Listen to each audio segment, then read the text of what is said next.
নমস্কার প্রিয় বাংলাভাষী। 17ই সেপ্টেম্বর আমরা জানি যে আমাদের মাননীয় প্রধানমন্ত্রী জন্মদিন ছিল, 75তম জন্মদিন।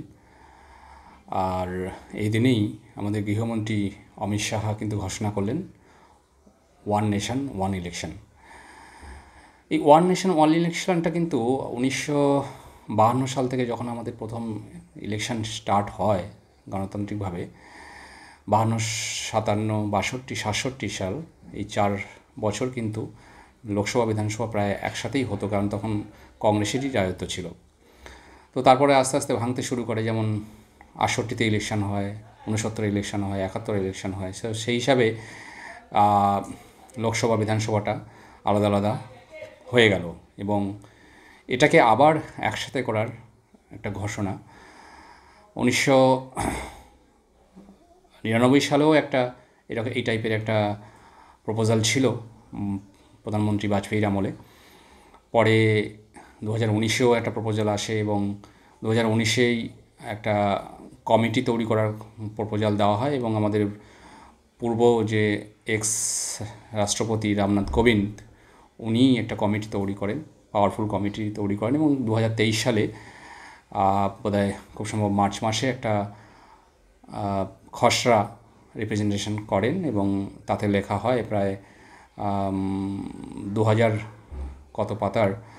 তো সেখানে কিন্তু এই একটা এক নেশন এক ইলেকশন, মানে এক দেশ এক ভোট, তার একটা খসড়া রিপ্রেজেন্টেশন করে রাখা হয় এবং সেটারই ঘোষণা করেন প্রধানমন্ত্রী জন্মদিনে আমাদের গৃহমন্ত্রী অমিত শাহ। তো এইটা নিয়ে একটু বিস্তারিত আলোচনা। তো এক দেশ এক ভোট আমাদের যে একটা বিরাট একটা দেশ, মানে নানা সময়ে কিন্তু এখানে পঞ্চায়েত ইলেকশন হচ্ছে, নানা সময়ে, মানে বছরের বিভিন্ন সময় ইলেকশন হচ্ছে, পঞ্চায়েত ইলেকশন, মিউনিসিপ্যাল ইলেকশন, বিধানসভা ইলেকশন, তো লোকসভা ইলেকশন তো হচ্ছেই প্রতি 5 বছর ছাড়া ছাড়া।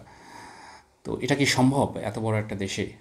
আর এই এত যে বিরোধী পার্টি, এরা কি মেনে নেবে? কারণ বিজেপি তো কিন্তু এখন যে 400 নারা নিয়ে ম্যানুফেস্ট এটা করেছিল, সেই ম্যানিফেস্টে কিন্তু বিজেপির একটা ছিল, যেটা হচ্ছে এক দেশ এক ভোট, এবং সেটাকেই বাস্তবায়িত করার জন্যই কিন্তু এই ঘোষণা।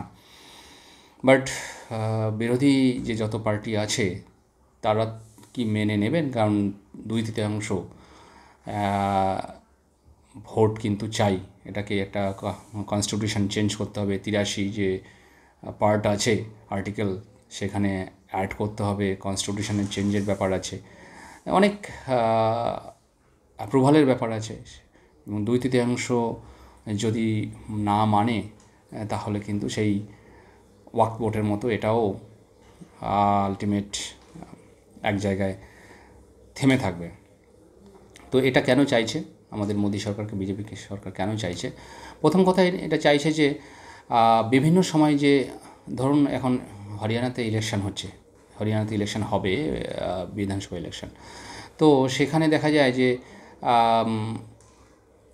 হঠাৎ করে কোনো একটা প্রজেক্ট বা কোনো একটা পরিকল্পনা, কোনো একটা পঞ্চবার্ষিকী যে আমাদের বিভিন্ন ধরনের বাস্তবায়ন করা হয় পরিকল্পনা বা প্রজেক্ট, সেটা যদি কেন্দ্র সরকার হঠাৎ করে যদি ডিক্লেয়ার করে, তো সেটা কোড অফ কন্ডাক্টের আওতায় চলে আসে এবং তাতে করে ডিক্লেয়ার করতে পারে না। ডিক্লেয়ার না করতে পারার জন্য বিভিন্ন সময় বার্ডেনের মধ্যে থাকে, বড় বড় যে প্রজেক্ট বের করানোর কথা কেন্দ্র সরকারের, সেগুলো কিন্তু বের করতে পারে না, কারণ বছরের বিভিন্ন সময়ে কিন্তু বিভিন্ন রাজ্যে বিধানসভা ভোট হচ্ছে এবং হতে থাকবে। তো তাতে করে কিন্তু যে প্রজেক্টগুলো বের করানোর কথা, সেই প্রজেক্টগুলো বের করতে পারছে না, জনগণের এতে করে অনেক ক্ষতি হচ্ছে। 2 নম্বরে যে দেখা যাচ্ছে যে 2019 সাল থেকে 2024 সাল যত বিধানসভা ইলেকশন হয়েছে বিভিন্ন স্টেটে, 28টা স্টেটে যত বিধানসভা ইলেকশন হয়েছে বা হচ্ছে, তো সেখানে মোটামুটি 80,000 থেকে 1 লাখ কোটি টাকা খরচা হয়েছে। ইটসেলফ লোকসভাতে কিন্তু 60,000 কোটি টাকা খরচা হয়েছে। তো এই 80 থেকে 1 লাখ কোটি টাকার যে খরচা হয়েছে, সেই খরচাটা কিন্তু বাঁচানো যায়, কারণ যদি একসাথে সমস্ত ভোটটা হয়, তো তাহলে এই যে লোকসভা ভোটের সঙ্গে বাকি সমস্ত যে ভোটটা যদি হয়ে যায়, তাহলে একই লজিস্টিক, একই সিকিউরিটি, একই সব কিছুতে, একই আউট মানে ওভারহেড থাকে, তাতে কিন্তু হয়ে যায়। তো মোটামুটি 60,000 কোটি টাকার জায়গায় হয়তো 70,000 কোটি টাকা, 75,000 কোটি টাকা খরচা হবে। তাতে করে ওই 1,00,000 কোটি টাকা কিন্তু খরচা হবে না। আর একটা জিনিস বলেছে যে কি না, এই লোকসভা বিধানসভা যখন একসাথে হবে তার ঠিক মানে 100 দিন, মানে 3 মাসের মধ্যে পঞ্চায়েত ইলেকশনটাও, মিউনিসিপ্যাল ইলেকশন যেটা আছে, ত্রিস্তর ইলেকশন, সেটাও করিয়ে নেবে। তো মোটামুটি একই সাথে হয়ে যাচ্ছে। এবং ধরুন সব মিলিয়ে হয়তো 6টা মাস এই ইলেকশন পারপাসে বিভিন্ন ধরনের কাজকর্ম করবে। তারপর 4.5 বছর তারা ফ্রি থাকবে বিভিন্ন ধরনের কাজকর্ম করার জন্য, এবং ফ্রিলি কাজকর্মগুলো করতে পারবে। এটাও একটা ভালো দিক। কারণ যদি বছরের সব সময় মানে যদি ইলেকশন হতেই থাকে, এই যেমন ধরুন আমাদের মাননীয় প্রধানমন্ত্রী আমাদের যে 2021 সালে যে বিধানসভা ইলেকশনটা হয়েছিল ওয়েস্ট বেঙ্গলে, তো ডেলি প্যাসেঞ্জারই করতো, মানে হেলিকপ্টারে করে।